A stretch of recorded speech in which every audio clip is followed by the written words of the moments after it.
Noésis est un podcast dédié à des disciplines, spiritualité, parcours de vie. Parce que Socrate, ce grand philosophe, est une source d'inspiration pour de nombreux thérapeutes. Parce que Rilke, cet immense écrivain, a été un tournant spirituel dans la vie de nombreuses personnes. Parce que les civilisations anciennes d'Orient et d'Occident avaient compris que nous sommes des êtres multidimensionnels et que le visible et l'invisible sont reliés. Noésis s'inscrit dans cette vision systémique de la vie. Si vous aussi vous vous sentez concerné par ce cheminement, je vous invite à me suivre à la rencontre de mes invités. Vous pouvez également vous abonner à la chaîne ou liker. Cela aide à faire connaître notre travail. Et si vous le souhaitez, vous pouvez retrouver toute mon actualité en tant que thérapeute sur le site noesiscoaching.fr. Bonjour à tous, j'espère que vous allez tous très bien. Alors pour commencer, avant d'accueillir mon invité d'aujourd'hui, je voulais vous partager deux actualités. Euh, la première, c'est le marché de l'abondance qui aura lieu à Paris, à l'espace Saint-Michel dans le 17e, le 15 juin, de 10 heures à 22 heures. Là-bas, vous aurez beaucoup de stands, de thérapeutes, des conférences sur le bien-être. Moi, j'y serai avec un collectif de thérapeutes. Pour en savoir plus sur nos disciplines, vous pouvez vous référer au podcast qu'on avait fait pour un événement qui a eu lieu le 17 mai sur le thème de la relation. Et la deuxième, c'est un atelier que j'animerai, que je co-animerai avec une thérapeute spécialisée dans la psychogénéalogie. Et on vous propose de vous intéresser à votre histoire familiale à partir de nos regards croisés. Donc, elle, c'est la psychogénéalogie, moi, c'est le tarot et la numérologie. Et ça aura lieu le 13 septembre à Paris, dans le 9e, de 15 heures à 18h30. Et si vous souhaitez vous inscrire ou avoir plus d'informations, vous pouvez me contacter au mail qui est dans la description. Je suis enchantée de recevoir aujourd'hui Borgo. Bonjour. Coucou, comment ça va? Ça fait un petit moment que je suis tes vidéos sur YouTube. Tu as une chaîne qui s'appelle Voyageurs de la conscience, il me semble. Euh, Ouais, c'est ça. ouais. Et tu es spécialisé dans les sorties astrales, tu es formateur sur ce thème-là. Tu proposes des formations en ligne, des voyages, et tu as sorti un livre il y a quelques mois. Est-ce que tu peux nous rappeler le titre? Parce que j'ai du mal à me rappeler. Oui, bien sûr. C'est Voyageurs de l'astral, les secrets de la sortie hors du corps. Voilà. Et bah alors, je vais pas mentir à ceux qui nous écoutent, j'ai pas pu le lire avant parce que comme vous savez, je suis malvoyante et donc ben, des fois je peux lire, mais des fois c'est problématique pour la compatibilité des fichiers, etc. Donc dans l'absolu, l'idéal, moi je préfère lire. Mais là, ça n'a pas été possible. Du coup, ben, je me suis beaucoup inspirée bah, des vidéos que tu produis sur ta chaîne et que je trouve très riches. Et la sortie astrale, c'est un thème que j'adore. Moi, j'en ai jamais fait, mais j'ai fait des rêves Mhm. lucides. N'a pas trop à voir, mais voilà. Et je trouve ça très intéressant de faire découvrir comme thématique. Du coup, pour commencer, une question un peu basique. Est-ce que tu pourrais te présenter en quelques mots et nous dire ben, comment les sorties astrales, elles sont venues, elles se sont invitées dans ton parcours? Oui, alors pour me présenter, Borvo, 37 ans, ça fait quelques années que je partage effectivement via des vidéos des choses sur la sortie hors du corps, mais non pas seulement sur la sortie hors du corps, sur les états modifiés de conscience en général, sur ce que ça implique et une réflexion aussi sur la conscience du coup, parce que quand on commence à sortir de son corps, on se pose des questions du coup sur la nature de cette conscience, pourquoi elle continue alors qu'on pensait que les corrélats biologiques seraient les seules explications valables pour expliquer pourquoi on est conscient. Du coup, expliquer la conscience en quelque sorte, c'est pas ma mission parce que je trouve que c'est pas vraiment possible à l'heure actuelle. Mais en tout cas, dire que on peut avoir plusieurs modalités de perception, de sensation, d'expérience de la conscience et du coup du lien avec quelque chose qu'on expérimente tous les jours, qui est la réalité. Parce qu'on peut, à mon sens, on ne dissocie pas réalité et conscience. Donc, on peut dire que je suis un pan psychique. Donc, c'est un paradigme qui dit que la conscience est première en quelque sorte, ou qu'elle s'inscrit dans les bases fondamentales de l'univers, du cosmos, le temps, l'espace, l'énergie, la conscience. Et pour ça, bah, j'ai écrit un livre qui est sorti en novembre effectivement sur mes expériences mais c'est un témoignage, mais aussi des réflexions sur la sortie hors du corps. Je fais effectivement des stages, des séminaires de 2 jours quelquefois, formation en ligne en ce moment pour aider les gens, et des séjours, des retraites spirituelles, parce que je m'intéresse du coup à la spiritualité concrète. Je l'appelle ainsi parce que c'est une spiritualité qui tend à avoir des pratiques quotidiennes et non pas une spiritualité de façade ou une spiritualité purement intellectuelle. Une spiritualité qui apporte des transformations et qui génère des individus qui sont capables de transformer des choses autour d'eux à petite ou à grande échelle. Toi, du coup, le fait d'avoir fait des sorties astrales, enfin, je ne sais pas depuis combien de temps tu vis ces phénomènes-là, mais tu as changé des choses dans ta réalité physique, on va dire comme ça, au quotidien? Ça m'a rééquilibré. Parce que quand j'étais plus jeune, je faisais des sorties hors du corps, mais sans que ce soit référencé comme tel, parce qu'il n'y avait pas de recul par rapport à ça. Il y avait d'autres expériences qui sont adjacentes à la sortie hors du corps, donc des contacts avec ce qu'on appelle des êtres exogènes, des entités non physiques, que vous pouvez appeler esprit, extraterrestre ou divinité, peu importe. Et par la suite, du coup, ça m'a amené naturellement à m'intéresser à ça durant l'adolescence, etc., à chercher à reproduire l'expérience par la suite.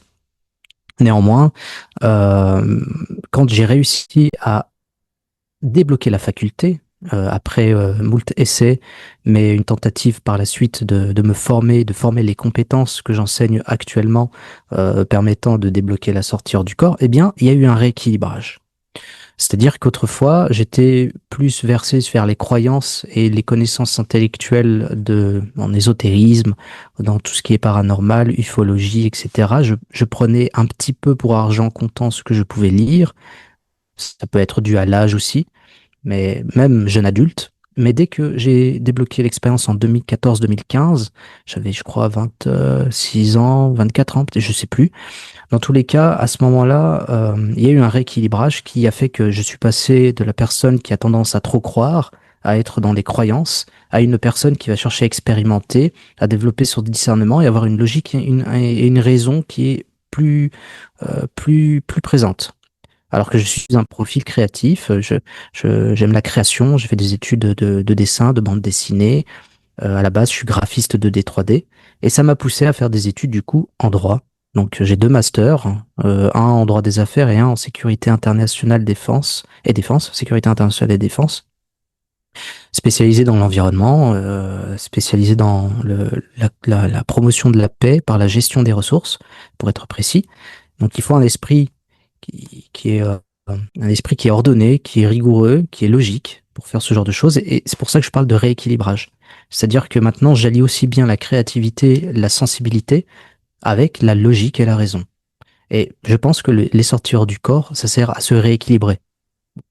En tout cas, c'est ce que j'ai observé chez moi et observé chez d'autres personnes, sans que ce soit une règle générale, bien sûr. Et je trouve que sur ta chaîne, on sent que tu as les deux côtés justement quand même de recherche intellectuelle, même si tu mets en avant le fait que c'est une pratique avant tout une expérience.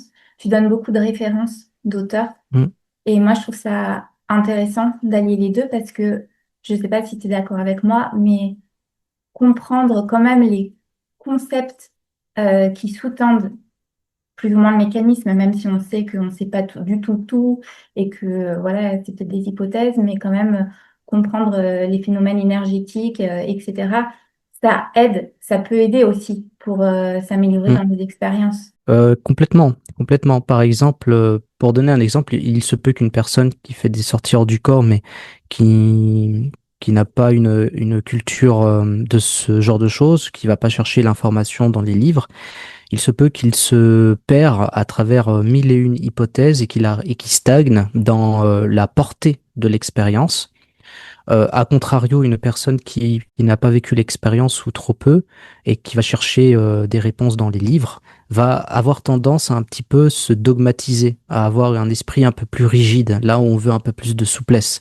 On pourrait dire qu'il est souple de s'intéresser à mille et une auteurs, mais en fait, il y a une forme de rigidité par la suite qui empêche à la personne d'accéder à la sortie du corps. Là, on veut de l'abandon et du lâcher-prise.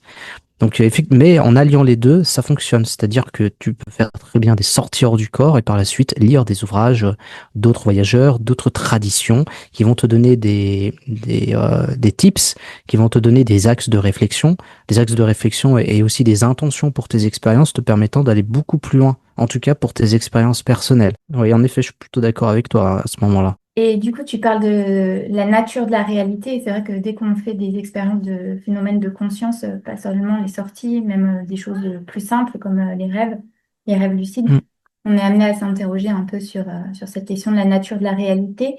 Et tu disais que toi, ça t'a permis, les sortir du corps, de passer de la croyance à quelque chose de plus concret. Mais Mm. voilà, comment tu sais que ce que tu vis dans les sorties hors du corps, il n'y a pas quand même une part de résonance, de croyance du monde intérieur. Je sais pas si c'est hyper clair. Oui, je comprends. En fait, typiquement, c'est le cas. C'est le cas, mais c'est le cas aussi dans la réalité physique. On s'en rend compte quand on regarde nos sociétés que tout est basé sur des croyances et des fictions qu'on partage, des fictions interpersonnelles. Et ben, ce qui est en bas est comme ce qui est en haut, c'est la même chose aussi pour ce genre d'expérience. C'est-à-dire que la réalité n'est pas quelque chose qui est solide et qui est perceptible par des sens. Ça va au-delà de ça, la réalité. La réalité, c'est quelque chose qu'on va remplir, c'est aussi quelque chose qui nous impacte, c'est aussi quelque chose, la réalité, c'est aussi quelque chose qui va former une sorte d'interaction entre l'intérieur et l'extérieur, donc notre intériorité, notre sensibilité, et quelque chose qui serait en dehors de nous-mêmes. Tout ça forme la réalité, et la réalité qui peut être aussi, c'est une de ses facettes, consensuelle, c'est-à-dire qui est partagée par d'autres. Mais on peut très bien parler quelquefois de réalité intérieure qui est propre à chacun, et à ce moment-là, on fait des rêves et des rêves lucides. Mais même dans ces cas-là, tu sais, il y a des personnes ou des protocoles qui permettent à deux rêveurs de se rejoindre dans un même rêve alors qu'ils sont bien en train de faire un rêve. Donc, euh, et ça nous pose des questions sur la réalité même physique. Et au bout d'un moment, en fait, on accrédite quelquefois, tu sais, les théories qu'on peut lire chez Joseph Campbell. Euh, je me suis trompé, pas Joseph Campbell, ça c'est une autre personne, c'est un mythologue, mais Tom Campbell, qui lui dit que la réalité est un genre de rêve, ce que je souscris absolument. Pour moi, la réalité physique est un rêve comme un autre. On hallucine notre réalité de base parce que on peut pas la percevoir dans son essence avec nos perceptions classiques, donc nos yeux, nos oreilles, les sens, etc. Tout ça est transformé, tout ça est réinterprété par le cerveau. Pour accéder au réel véritablement, il faudrait prendre notre cerveau de notre boîte crânienne et puis la poser en fait, pour vraiment toucher le réel si il y avait quelque chose à toucher. Si c'est une image un peu comme ça, qui est pas très parlante, mais ce que je veux dire, c'est que à ce moment-là, si tout n'est que rêve, alors effectivement, nos intériorités dépassent, se mélangent, il y a une sorte de d'échange avec l'extérieur, et en sortir du corps, eh ben, le monde intérieur se déploie. Mais pas que le nôtre. En sortir du corps, on accède au monde intérieur de tout le monde. Et au final, en fait, on se pose même la question, est-ce qu'on n'accède pas au monde intérieur de ce qu'on pourrait appeler la divinité? Donc, on est où? On se situe où à ce moment-là? Et oui, et du coup, il n'y a pas la sortir du corps, l'enjeu de cette expérience-là n'est pas la recherche d'une réalité ultime ou suprême. À mon sens, elle n'existe pas réellement. Et si elle existe, elle est justement dans ce qu'on appelle le divin dans certaines traditions mystiques, donc dans l'unité, dans la dissolution dans ce divin, que chez les soufistes on appelle alfana, c'est-à-dire la dissolution de l'ego dans le divin, tout simplement. Là, on peut parler peut-être de réalité ultime, mais ça dépasse notre compréhension et nos limites en tant qu'humains. Nous, en tant qu'humains, en tant que voyageurs, on voit tout simplement qu'il y a plusieurs réalités qui sont co-créées, qu'on y accède, mais que même si ce sont des émanations de nos intériorités qui se mélangent avec d'autres, ça reste des réalités, comme l'est notre réalité physique qui est une émanation de nos intériorités, qui a un peu plus de mal à s'extérioriser. Un artisan a besoin de matières premières pour sculpter le bois, pour créer un meuble, etc. Là où, dans une réalité un peu plus permissive, il n'aurait qu'à penser le design et le produire parce qu'il le pense et il y a l'émotion qui va avec. Donc c'est plutôt comme ça que je répondrais. Si les différentes réalités proviennent de notre intériorité, quelle différence tu fais entre le rêve lucide et la sortie hors du corps? Parce que pour moi, le rêve lucide, c'était plus justement une représentation d'un monde psychique qui s'extériorise par notre création. Et les sorties hors du corps, je voyais plus ça. Alors, j'en ai jamais fait, donc c'est juste une hypothèse d'après ce que j'ai vu. C'était plus relié à une sorte de conscience universelle. Enfin, je sais pas si ça a trop de sens de dire ça comme ça, mais Oui, bah, t'as pas tort en disant ça. Il y a cette sorte de connexion à la conscience universelle, mais même la conscience universelle, il y a des paliers avec le conscient collectif, inconscient collectif, notre propre inconscient à nous. Tout ça est interconnecté à ce moment-là en sortir du corps. Et la différence avec le rêve, c'est que dans un rêve, tu es un peu toute seule dans ton imagerie onirique. Tu es toute seule. Il n'y a pas de consensualité ou de monde ou de réalité qui est partagé avec d'autres êtres. Parce que quand on fait des sorties du corps, on s'aperçoit que non content qu'il y ait des humains qui rêvent et qui font des expériences, l'univers semble être grouille de vie et de conscience éparse de différentes formes, de différentes époques et de différentes densités. Donc il existe d'autres civilisations, d'autres êtres, et c'est pas parce qu'on ne peut pas les voir avec nos cinq sens, qui sont très limités, que cela n'existe pas au-delà même de ces cinq sens. Et effectivement, du coup, en sortir du corps, on accède à tout ça. Là où en rêve, et même en rêve lucide, on peut pas. Parce que c'est comme si on restait dans un bassin. Ce bassin est limité par l'eau qui y entre, et le débit est faible, et la profondeur aussi. Donc un petit bassin pour bébé, par exemple. Et dans ce bassin, ben, l'eau étant astralement ce qui est émotionnellement ce qui va se mouvoir par la pensée, tu vas créer toute ton imagerie onirique là-dessus. Et la seule connexion que tu peux avoir, c'est avec ton inconscient et l'inconscient collectif, et les symboles, etc., qui vont émerger. Là où un voyageur hors du corps quitte ce bassin, qui est peu profond, pour aller dans un océan infini. Ce serait la différence métaphorique que je pourrais donner, en tout cas, pour faire comprendre un peu la puissance et l'enjeu du truc, sans compter les différences en termes de perception, de conscience, de lucidité et de transformation, là où le rêve a très peu de portée transformationnelle, là où le rêve lucide peut en avoir quelquefois, mais là où la sortie hors du corps peut changer le cap de ta vie, ta façon de voir la vie et la mort, la spiritualité, les contacts avec l'au-delà, etc., quoi. ok. Et j'ai entendu beaucoup de témoignages de gens justement qui arrivaient quand même à faire des rêves lucides et qui s'en servaient pour passer en sortie hors du corps. Est-ce que toi, c'est possible aussi pour toi de passer de l'un à l'autre? Oui, bien sûr, carrément. C'est typiquement, si on reprend la métaphore, c'est tout simplement enjamber le petit bassin pour aller dans l'océan. Du coup, on utilise des techniques comme le brise-rêve. Donc, on redevient lucide dans ce rêve. Donc, on est en rêve lucide et on peut tout simplement décider de dissoudre ce rêve, de le casser, de le briser. Et en le faisant, il y a trois issues différentes. La première, c'est que tu peux casser le rêve et revenir dans un rêve lucide. À ce moment, tu te rends compte qu'il y a quelque chose qui est généré par la suite, reconstruit par la suite, comme si la pression onirique était beaucoup trop forte. La deuxième solution, la deuxième issue, c'est que tu popes tout simplement à côté de ton corps physique.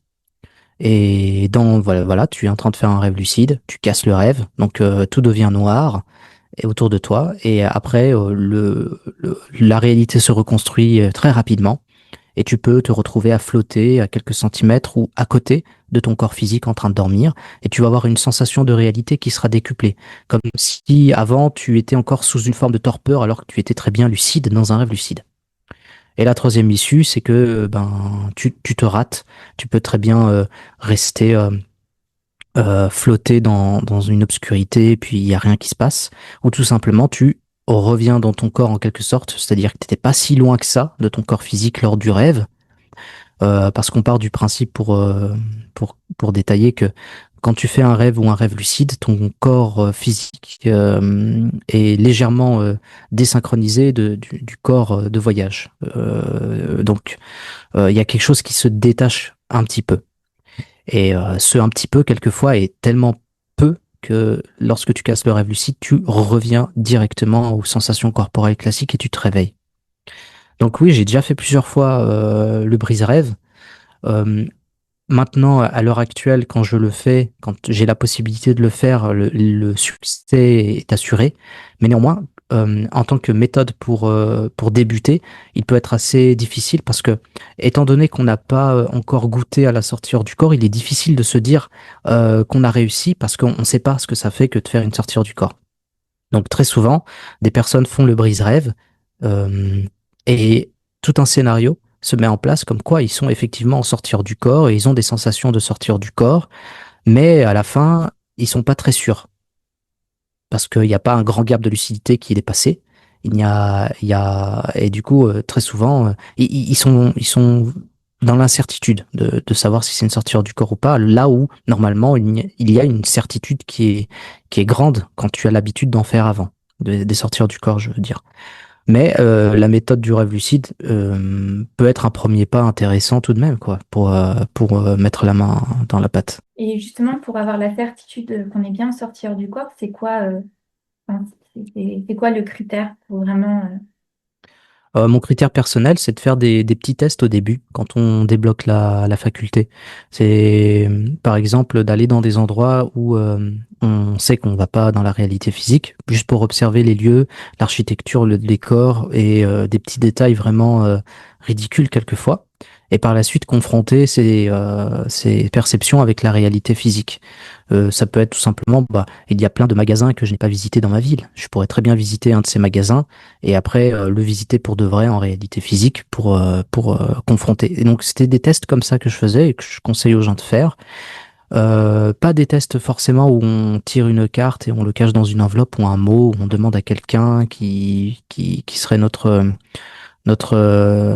vérificateur, notre complice, de mettre un mot dans une enveloppe et nous on doit aller dans l'enveloppe pour chercher le mot. Qu'est-ce que c'est?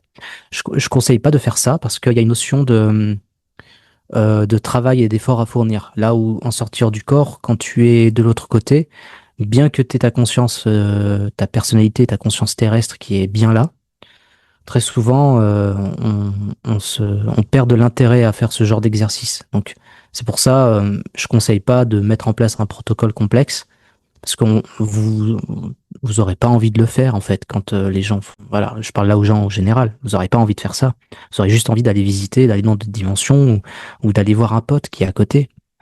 Eh bien faites ça, allez voir un ami, dites-lui comment c'est chez lui, qu'est-ce qu'il était en train de faire, etc. Ça a plus de valeur parce que le but c'est pas de prouver aux gens, c'est de prouver à vous-même que ça existe. Et quand vous faites ça voilà 5, 6 fois, bon, vous validez que l'expérience est une sortie hors du corps, et par la suite, bon bah, vous continuez votre exploration plus loin, et vous essayez de véritablement essayer de trouver la recette qui fonctionne avec vous tout le temps pour les faire. C'est ce que je pourrais dire, mais quand je compare le rêve lucide à la sortie hors du corps, euh, au niveau de la lucidité, il y a ce côté où on réfléchit en temps réel.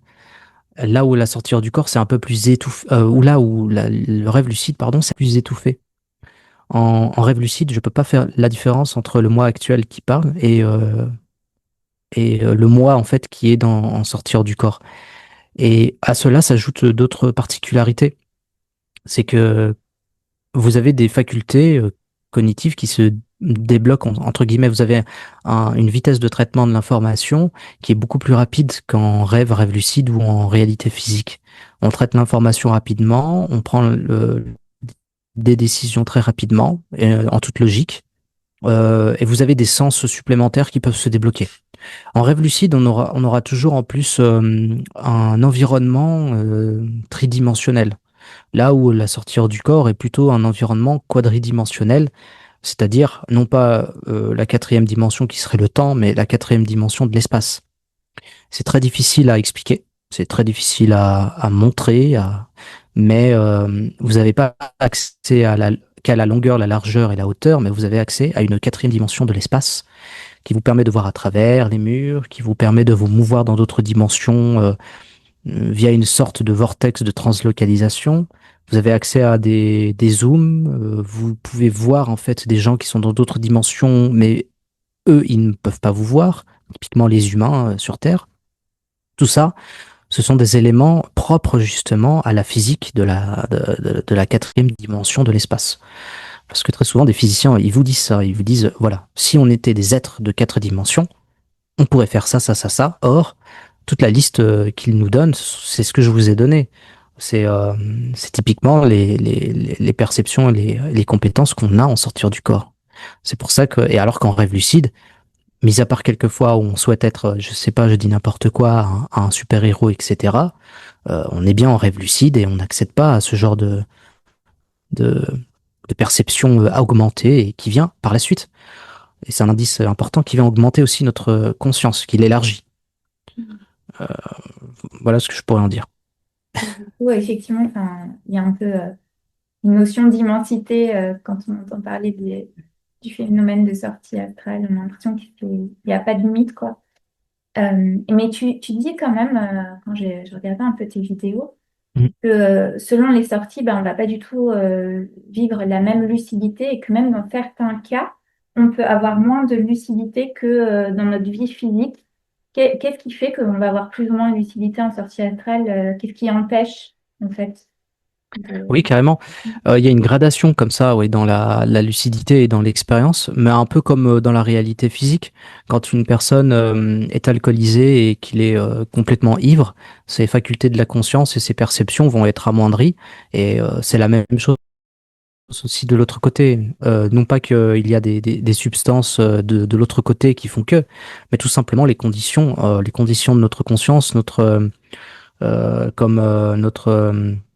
disponibilité mentale, notre capacité à nous relâcher et on pourrait dire même nos énergies, comment elles sont, si elles sont de qualité, si elles sont là en quantité, va venir jouer, mais aussi euh, c'est pas que des éléments internes, parce que ça c'est des éléments internes que je te donne, mais c'est aussi des éléments externes, comme tout simplement le cadre de l'expérience. Quelquefois, le cadre de l'expérience, comme le rêve lucide, faire une sortie du corps via le rêve lucide, ça peut déboucher sur des sorties hors du corps où tes perceptions sont un peu amoindries au début, sauf si t'as pas les petites astuces pour augmenter ta lucidité ou la présence d'esprit de le faire. Là aussi, il y a une composante énergétique, on va dire, ou en tout cas c'est tout comme. C'est avec une sorte de matière qui existerait de l'autre côté. Je sais pas si cette matière-là, on l'hallucine, mais en tout cas, il y a beaucoup de corrélations avec les différents voyageurs. C'est qu'il y a une sorte de matière qui est vitale, euh, qui émane de notre corps physique et qu'on transporte avec nous. Moi, je l'appelle tout simplement la substance vitale ou la matière vitale. Substance étant la matière qui est au-dessus de la matière, la substance. Mais je connais pas sa nature et puis on spécule, c'est peut-être une matière qu'on a découvert via les collisionneurs de particules, qu'on a découvert via les mathématiques et la physique, mais qu'on n'arrive pas à véritablement connaître dans ses composés, dans son interaction avec le tout. Ça peut être de l'énergie noire, de la matière noire, je sais pas. Dans tous les cas, c'est une sorte de matière vitale parce qu'elle est produite, elle semblerait qu'elle soit produite par le corps physique. Mais ça, si tu en as avec toi en sortie hors du corps, ça a tendance à limiter tes perceptions. Ça limite pas ta lucidité, mais ça limite tes perceptions. Du coup, tu sais très bien que c'est inconfortable. T'as l'impression d'avoir un manteau sur toi qui t'alourdit et en même temps tu vois très flou.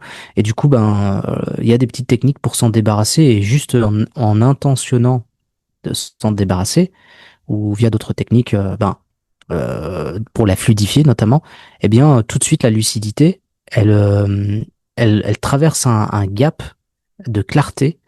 Elle était très bonne déjà avant, mais là, elle traverse un gap parce que les perceptions vont venir la booster. Donc il y a toute une corrélation entre perception, lucidité, conscience et réalité qui interagissent ensemble à ce moment-là. Donc tout ça fait qu'il y a une gradation de l'expérience. Et une sortie hors du corps peut être tellement mauvaise, entre guillemets, en qualité, qu'elle rejoint un peu le rêve lucide ou le rêve lucide en tout cas. Parce que si c'est un rêve, c'est foutu, tu peux plus dire que c'est une sortie hors du corps. Parce que une des différences entre les rêves simples et la sortie hors du corps, c'est que quand tu reviens d'une sortie hors du corps, tu as la mémoire des événements qui est immédiate. Là où le rêve et le rêve lucide, dans une certaine mesure, pas toujours, quand tu te réveilles, tu dois faire un effort de remémoration. C'est pas quelque chose que t'as vécu dans une continuité, tu vois. Euh, Là où la sortir du corps, il y a une continuité de la mémoire. Tu fais pas d'effort pour te souvenir de ton expérience, quoi. C'est là, c'est comme si tu l'as vécu pour de vrai, et tu l'as vécu pour de vrai, effectivement. Ok. Et pour ceux qui connaissent pas du tout, toi, tu dirais que c'est quoi les étapes fondamentales, enfin les prérequis fondamentaux pour pouvoir faire une sortie hors du corps réussie, quoi. Ouais.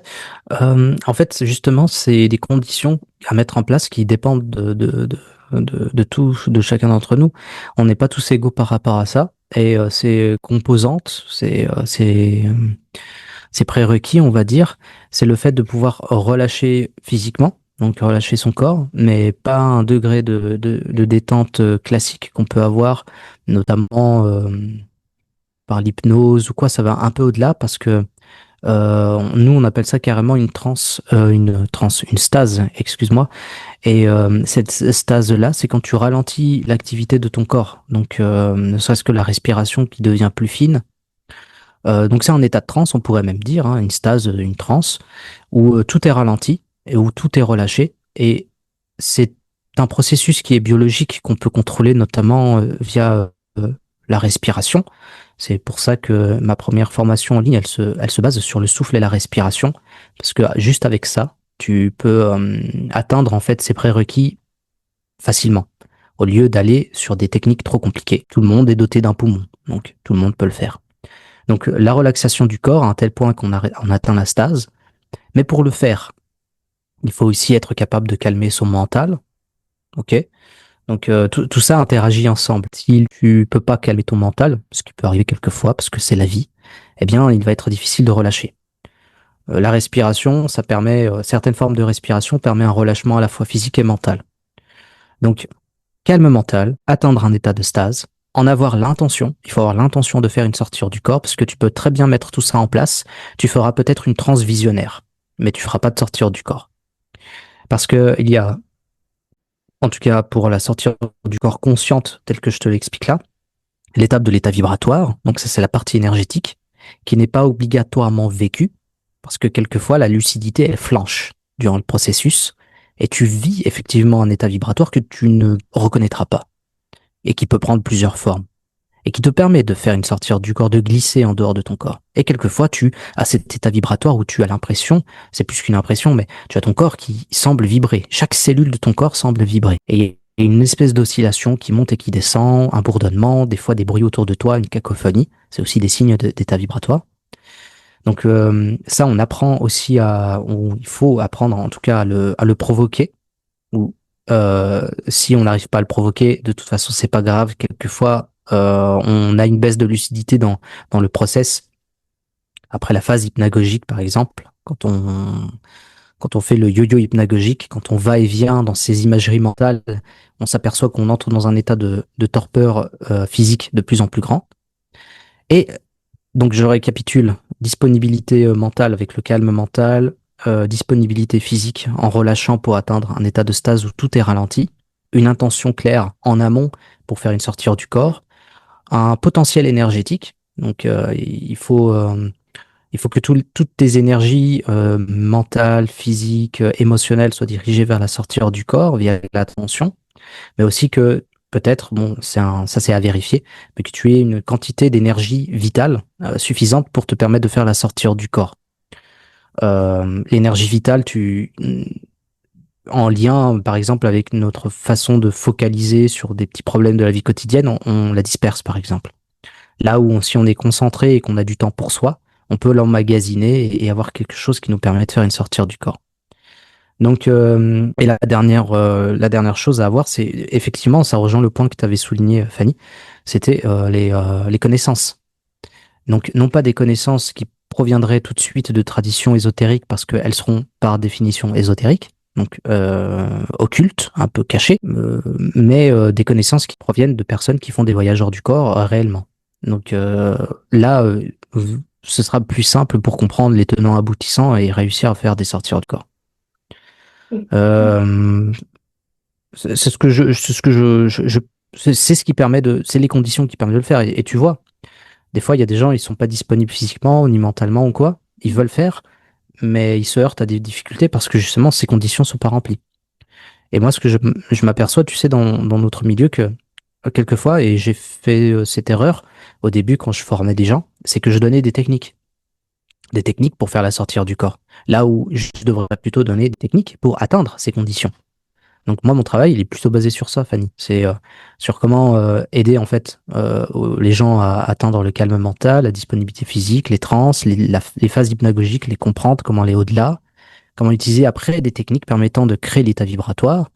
Et après, bon bah, s'ils ont l'intention de sortir du corps, ils l'auront quoi, ils le feront, c'est pas un problème. Ouais, ton travail, c'est plus ce qui est en amont, parce que finalement, les techniques, c'est un peu le dernier maillon de la chaîne et C'est ça. on a les conditions. Et je me demandais, parce que à une époque, je faisais justement beaucoup d'exercices de respiration, mais est-ce que toi, tu conseilles de faire voilà, ces exercices de respiration quand on veut faire la sortie astrale, ou est-ce qu'on peut le faire à un autre moment et quelque part, ça prépare euh, l'intention, mais tu vois, en décalage, je sais pas si c'est hyper clair. Oui, en fait, la sortie hors du corps, on pourrait même dire que c'est presque un lifestyle, si on devait le dire. Donc effectivement, il y a une espèce de régularité à avoir par rapport à ces exercices spirituels, on va dire, ou psychospirituels. Et effectivement, si tu fais des exercices de respiration, par exemple de pranayama, du nadi shodhana le matin, un peu de brahmari l'après-midi pour calmer ton mental, etc., ça va créer une consistance dans ta pratique tous les jours et pendant un certain temps, et après un certain temps, excuse-moi, tu vas développer ces conditions et ces compétences passives qui te permettent de faire des expériences plus facilement en mettant en place les techniques. Donc, c'est pas des techniques chaudes que tu dois mettre en place en amont. Il y en a quelques-unes, mais leur efficacité est moindre quand on n'a pas les conditions remplies. Donc, c'est plus comme tu dis des exercices qui vont venir, qui vont être routiniers, qui peuvent être variés. Moi, j'utilise dans ma formation que la respiration et des exercices physiques énergétiques comme le Qigong, que je pratique tous les jours le matin pour le potentiel énergétique et le vélo. Peut-être que tu as entendu Mm. parler chez moi, c'est le Voluntary Energetical Longitudinal Oscillation qui nous vient de Nancy Trevelato, donc une psychologue, une chercheuse en psychologie et une voyageuse hors du corps portugaise de qualité, qui a formalisé cet exercice de faire circuler l'énergie de haut en bas euh, en circuit fermé pour créer ce potentiel énergétique qui, par la suite, peut provoquer de façon indirecte des états vibratoires durant la nuit ou quand tu l'as décidé, quoi, en gros. Donc oui, c'est complètement ce que tu dis, hein. Et justement, ça m'a fait rire sur ta chaîne parce qu'à un moment, tu as fait une vidéo où on voit justement quelqu'un qui essaye plusieurs techniques et qui n'y arrive pas, du style je récite plein de fois, je sors de mon corps, je sors de mon corps. Et ça me Ouais. faisait penser à moi il y a quelques années, quand j'avais commencé à m'intéresser au sujet. Et en même temps, les techniques, effectivement, tu dis que voilà, c'est plus important les conditions nécessaires pour réaliser la sortie. Mais j'ai trouvé intéressant que tu parles justement des techniques énergétiques et techniques oniriques. Et justement, tu parles du vélo dans les techniques énergétiques. Mais au niveau conceptuel, tu fais quelle différence entre les deux? Entre les exercices oniriques et les exercices Ouais, entre ce que tu appelles technique onirique et technique énergétique. techniques oniriques, tu veux dire le brise-rêve?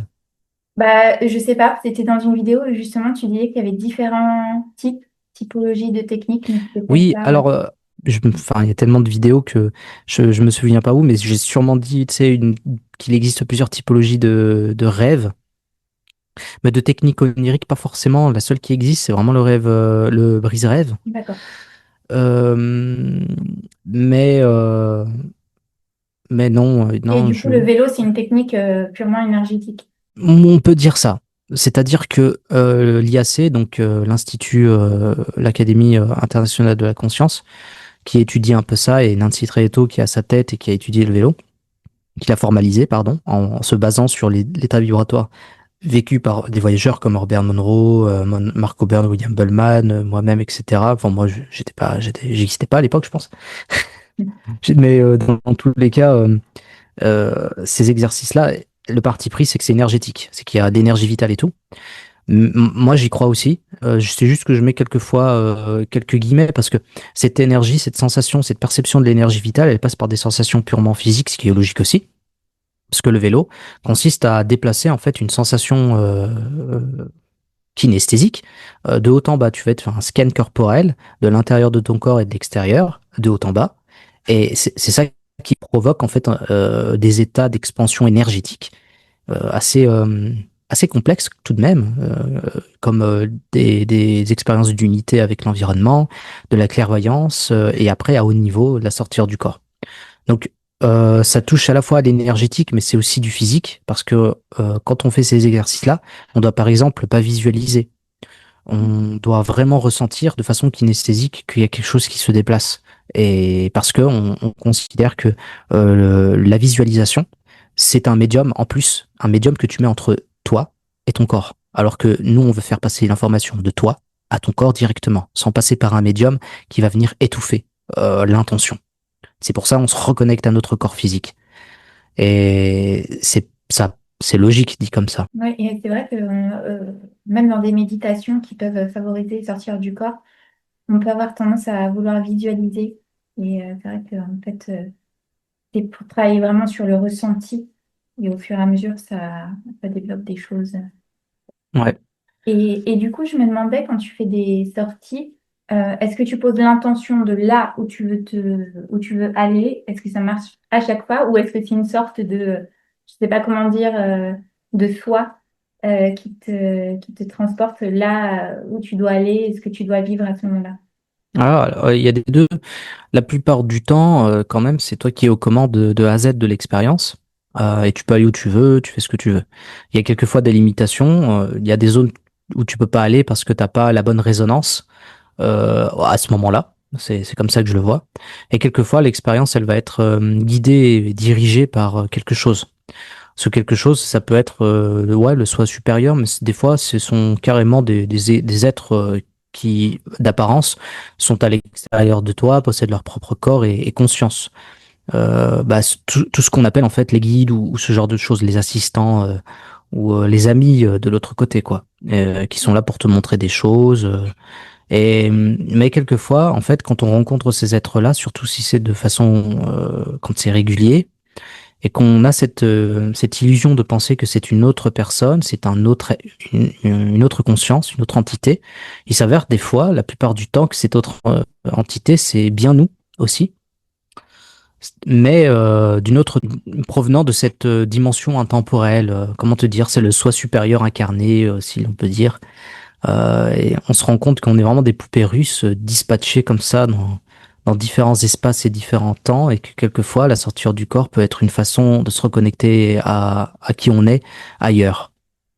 C'est vraiment une espèce d'antichambre où on peut tous se rencontrer. Donc effectivement, ça peut être des soi, tout simplement. Différents soi dans différentes formes selon C'est les ça, qui dimensions. ont un peu plus d'avance sur tout ce qui est conscience, réalité et tout, et qui peuvent se connecter à nous parce que ça fait partie à un moment du chemin qu'on a décidé d'emprunter. Et quelquefois, on est tranquille. Et c'est vrai qu'on parle toujours des sorties hors du corps qui sont super, magnifiques, transformatrices. Et est-ce que toi, tu as déjà vécu aussi des sorties enfin, qui peuvent faire peur, qui sont difficiles, et quel sens tu mets derrière ça? En fait, l'expérience, elle va vraiment dépendre de ton univers intérieur et de tes peurs, etc. Dans les conditions qui permettent de faire la sortie hors du corps, bah, il y a aussi le lâcher prise, pardon, mais j'avais oublié de le mentionner. Et de le lâcher prise, ça aussi comprendre, et il y a aussi d'autres compétences que j'ai pas développées, comme l'introspection, qui sont hyper importantes. L'introspection étant vraiment la base. Si une personne, et ça peut arriver, fait des sorties hors du corps spontanées, il se peut très bien que l'expérience soit un peu, pas terrifiante, mais qu'il y ait de l'appréhension, parce qu'elle va se retrouver dans une réalité où son intériorité peut s'étendre dans un espace comme ça, avec d'autres intériorités, où du coup tout est un peu bizarre, et où son intériorité à elle est mue par des peurs, des frustrations, des choses comme ça. La personne peut avoir peur. Et ça peut être négatif sans que ce soit négatif. C'est-à-dire que waouh, la sensation est superbe, mais le contenu est un peu terrifiant. Donc en réalité, c'est un travail sur soi à faire. Parce que la sortie hors du corps, elle dépend vraiment à 100% de la personne qui l'a fait. C'est comme avec un PC. Quand tu es sur ton PC, c'est toi un peu ton intériorité, c'est toi qui décides de l'expérience que tu vas avoir sur le web. Ça peut être bien ou pas bien. Et quand on se connaît un peu, je dis pas qu'il faut s'introspecter à 1000%, mais quand on se connaît un peu et qu'on connaît un peu nos mécanismes de peur, nos mécanismes de colère, les émotions, les grandes émotions qui viennent en nous plus facilement que d'autres et les frustrations, il est plus simple de contrôler cette partie qui pourrait être négative, de peur, de projection, de peur ou d'attirer à soi des entités réelles qui viennent nous embêter ou dans de paysages ou de réalités qui seraient moins agréables. Il y a ça, mais je trouve pas que c'est un problème non plus parce que c'est aussi très transformateur de passer par là. Ça permet d'avoir le cuir plus épais, de pointer du doigt certaines faiblesses et d'aller beaucoup plus loin par la suite. Dans mon cas, il y avait un travail introspectif qui a été fait en amont du déblocage de facultés de sortir du corps, avec l'hermétisme, les philosophies hermétiques, la purification, la théurgie en soi, donc toutes des pratiques rituelles pour purifier un petit peu mon mental, mes émotions, etc. Ça m'a permis de faire un bout de chemin. Et quand j'ai débloqué la sortir du corps, mes sorties du corps étaient positifs. Et si elles ne l'étaient pas, elles étaient vite traitées. Euh, enfin voilà, si je suis face à moi, si j'ai face à moi une entité négative qui souhaite me faire peur ou quoi, bon bah je pars en fait, tu vois. Maintenant je pars parce que j'ai la possibilité, je sais que je peux partir, que je suis pas limité. Quelquefois, ces entités peuvent te bloquer dans des réalités de poche. Donc, elles créent une bulle onirique autour de toi et tu as l'impression d'être dans un autre endroit, à l'infini. Tu peux pas sortir, tu es prisonnière. Eh bien, pareil, on dit que c'est quasiment impossible de briser ça, mais avec l'expérience, on peut. On peut briser ça très facilement, on peut le dissoudre. Et ces techniques-là de dissolution de réalité, elles proviennent de compréhension hermétique, pour le coup, mais plus que par des expériences de sortir du corps. Donc j'ai pu tester. Et après, bah sinon, tu vas à la bagarre, tout simplement, parce que la sortir du corps n'est pas une expérience euh, purement spirituelle comme on le pense, on va dire. C'est-à-dire que l'expérience de sortir du corps, ça peut mener à la spiritualité, ça c'est même dans son essence, mais c'est aussi là pour nous faire percevoir et nous faire vivre une réalité augmentée. Tu vois, c'est quand je mets le casque métaverse par exemple ou Oculus Rift de réalité virtuelle, c'est pas une expérience transcendantale spirituelle et j'accède à plein de réalités. Et sur ces réalités, il y a des gens qui sont pas super cool quelquefois. C'est un peu pareil avec la sortie du corps. On quitte l'illusion de la réalité physique pour se retrouver dans l'illusion d'autres réalités. Et c'est un chemin qui peut être spirituel comme tout chemin, comme les arts martiaux, comme le sport, comme l'art. Tout chemin peut être spirituel si on le spiritualise. C'est pareil avec la sortie du corps. Et certains vont spiritualiser ça et atteindre des états d'unité, etc. Et à mon avis, il faut le faire.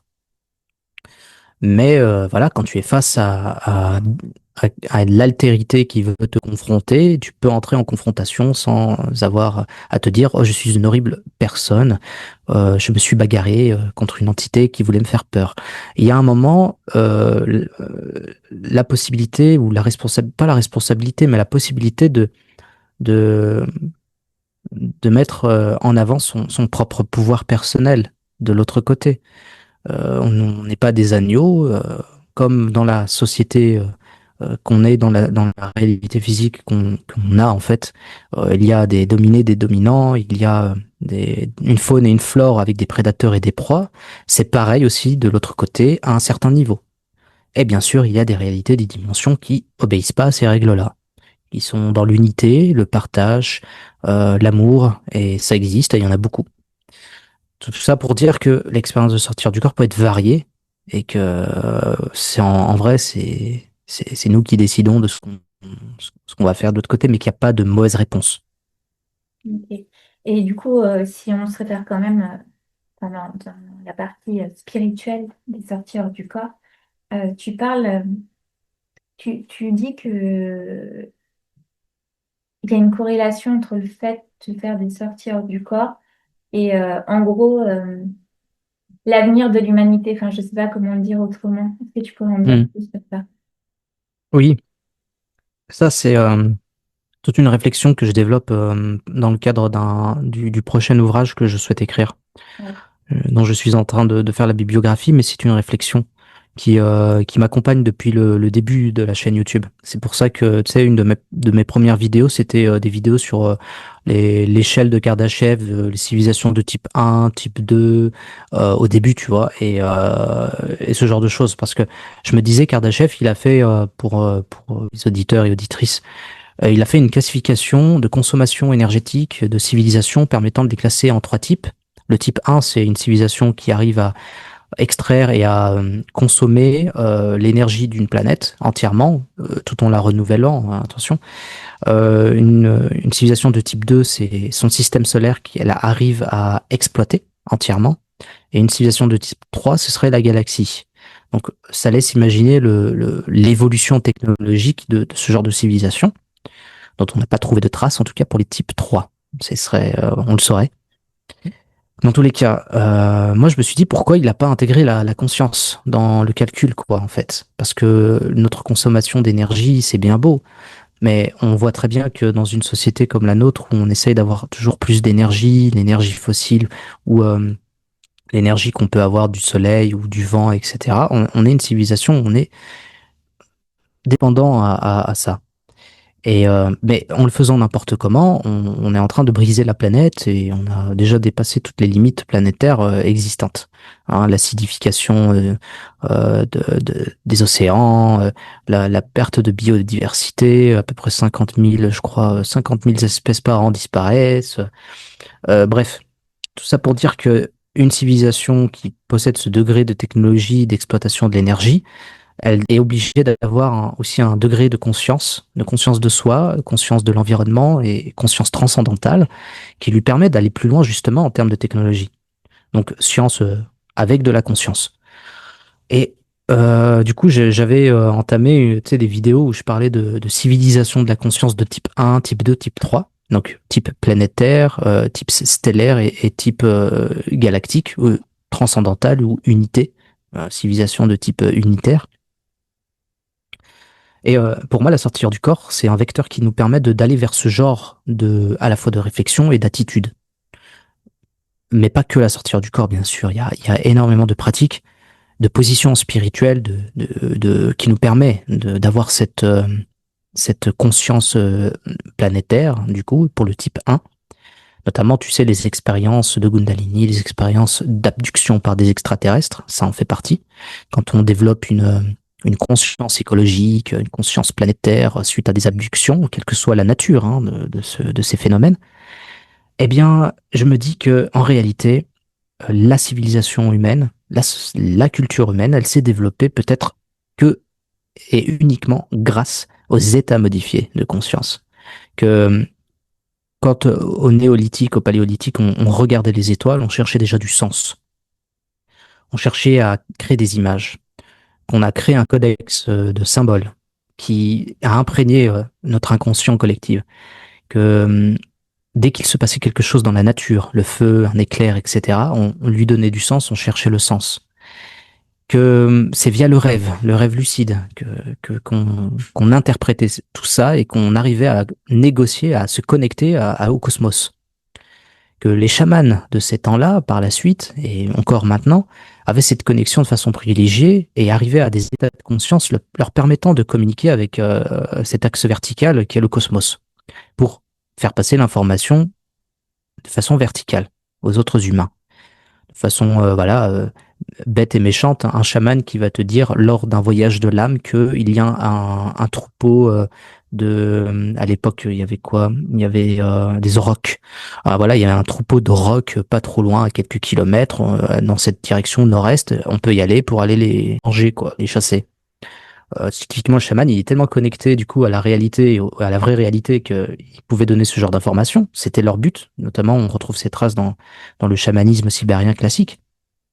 Mais aussi, bon, bah, c'est un médium, tel qu'on peut le considérer actuellement dans nos sociétés, où il communique avec les morts, les ancêtres, qui sont source de sagesse, et les esprits de la nature.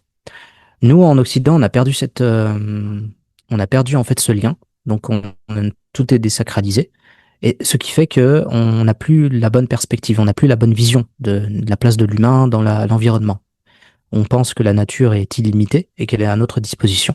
Là où elle est limitée, elle n'est pas illimitée. Elle est illimitée si elle arrive à se renouveler. Mais là, elle n'arrive plus à se renouveler parce que nous, on pense qu'elle est illimitée et qu'on l'exploite comme si elle l'était. Donc, et sans respect et sans ce côté sacré qu'il y avait chez nos ancêtres et qu'il y a toujours chez d'autres peuples. Donc, pour moi, le futur de notre espèce, elle va passer certes par les scientifiques qui dénoncent tout ça, qui ont des données, qui ont des solutions pratiques. Mais ces solutions pratiques vont avoir lieu et vont se mettre en place seulement si la conscience des gens et la conscience de façon collective, elle change. Et la sortir du corps, si par exemple 20, 30, 40% de la population, ne serait-ce que 20%, ce qui est presque le cas, presque 20% de la population, on pourrait le dire, même si les chiffres sont à vérifier, ont vécu au moins une expérience de sortir du corps dans sa vie. Mais le fait de pouvoir la vivre, de pouvoir l'interpréter correctement, d'avoir les infos et de pouvoir le réitérer ou d'autres expériences, normalement, on devrait être capable de créer, de faire émerger ce genre de civilisation. Mais après, bon, bah, je te fais pas un schéma, il y a aussi tout le contexte économique et politique.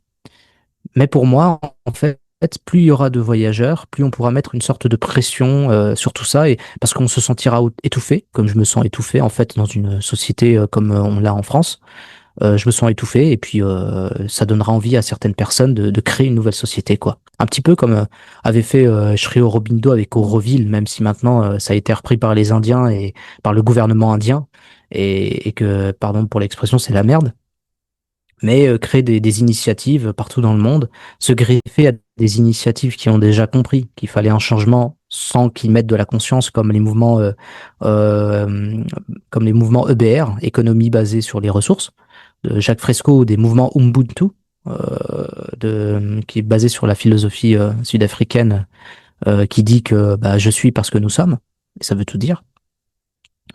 Tout ça est à mettre en parallèle, mais tout ça pour dire aussi que toutes les expériences qu'on peut avoir avec notre conscience, c'est ça qui nous a déterminés en tant qu'humains, qui a fait qu'on a développé peut-être de l'empathie, qu'on a développé qu'on a développé notre cerveau avec un langage.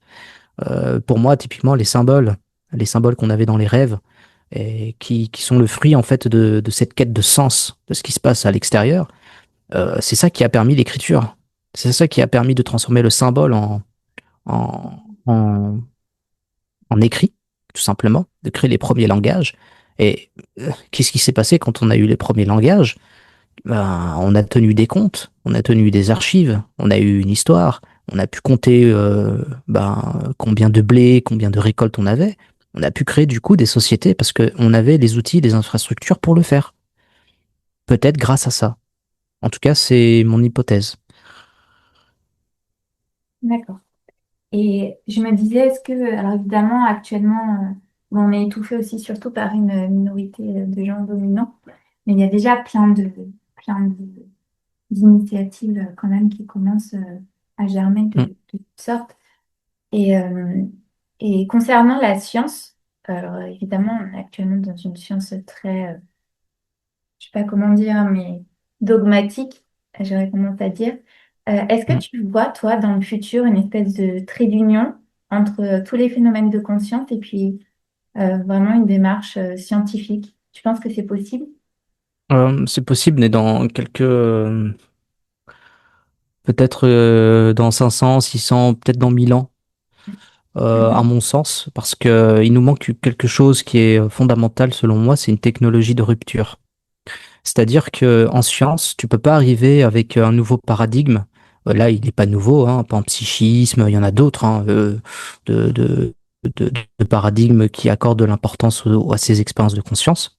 Mais au-delà du paradigme, c'est aussi parce que tu peux très bien être dans un paradigme qui te dit, bon, bah voilà, les expériences de conscience existent, mais qui va se référer à la méthode scientifique classique et qui est pour moi absolument pas adaptée à l'étude de la sortie du corps et d'autres phénomènes extraordinaires qui peuvent être spirituels. Parce que la méthode scientifique en a rien à faire en fait du témoignage des gens. À part peut-être dans d'autres sciences comme l'anthropologie ou d'autres sciences d'IMU, hein, personnellement. Mais dans les sciences dures, ils s'en fichent. En fait, ils s'en fichent de nos expériences et voilà, c'est pas dans leur méthode à eux, c'est pas dans leur façon de faire. Et tant que ça change pas, il y aura rien qui se fera. Alors qu'avec une technologie de rupture qui te prouve, par exemple, via une donnée, via une mesure que la conscience peut effectivement s'extraire ou qu'il existe une réalité où la conscience peut aller ou que l'énergie vitale existe effectivement, c'est que c'est indéniable, c'est pas possible de dire autrement. Grâce à une technologie de rupture, là les lignes elles peuvent changer plus facilement. Donc la science, j'aime beaucoup la science, mais surtout les sciences physiques, les mathématiques.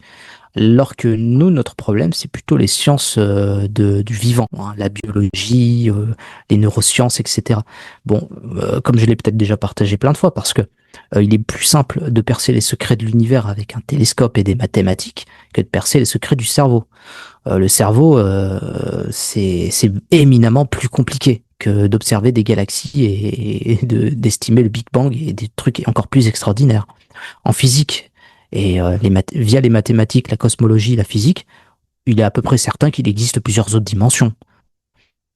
Euh, Mais de là à dire que la conscience peut y aller, certains disent oui, certains disent non, mais c'est pas important. C'est juste que du coup, c'est presque acté qu'il existe une réalité qui est beaucoup plus complexe et avec des multivers, etc. Là où on fait pas de corrélation avec la conscience et du coup la biologie, parce que pour moi, la conscience, la biologie, ça fait qu'un. Mais ça fait pas qu'un parce qu'il y a des corrélats biologiques qui font que tout n'est que neurones, mais que les neurones sont issus de la conscience. Pour moi, il y a, le mouvement est inverse. C'est l'inverse du réductionnisme. Moi, je réduis tout, en fait, ouais, mais à la conscience. Et à mon sens, on n'évoluera pas beaucoup. Et toutes les expériences qui se font, comme avec l'Institut noétique des sciences, enfin des sciences noétiques suisses avec Sylvie Detiolas, etc., sont intéressantes. Mais ça suffira jamais pour les scientifiques. Donc, en fait, et je pense qu'ils vont aller vers ça, hein, je leur souhaite, ils s'en fichent tout simplement des autres scientifiques et ils font leur truc de leur côté. Il y aura beaucoup plus de valeur qui se en dégagera. Il y a des scientifiques qui en parlent comme Philippe Guimand.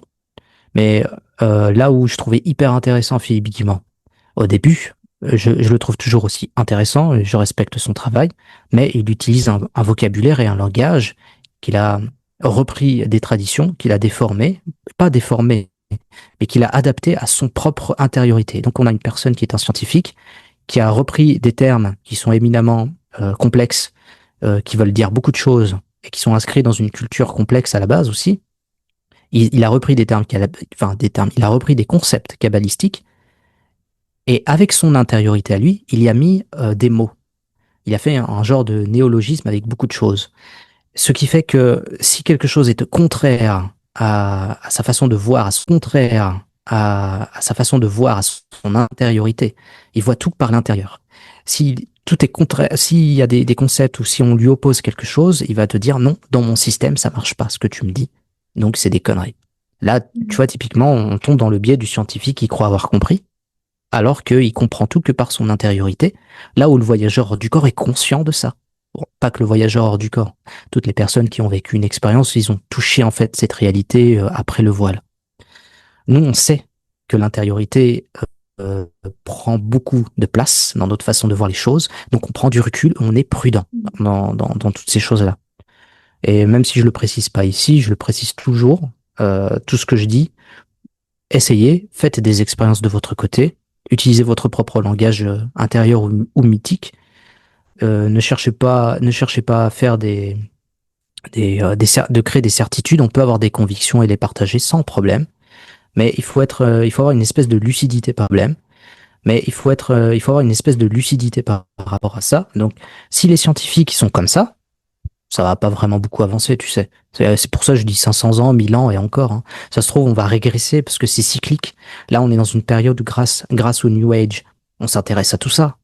Mais dans 10 ans, ça se trouve, on sera juste passé de mode et on va plus s'intéresser à ça. Et il y aura toujours autant de voyageurs, mais voilà quoi. On sera mis du côté des zinzins comme on l'est un peu actuellement. Il n'y aura pas d'études scientifiques, il n'y aura pas d'engouement du public, ce sera pas à la mode, c'est tout. Et ça reviendra, je sais pas, dans 50 ans. Tu vois, c'est toujours cyclique ce genre de choses. Donc, je pense qu'on va stagner jusqu'à ce qu'on y ait une technologie de rupture.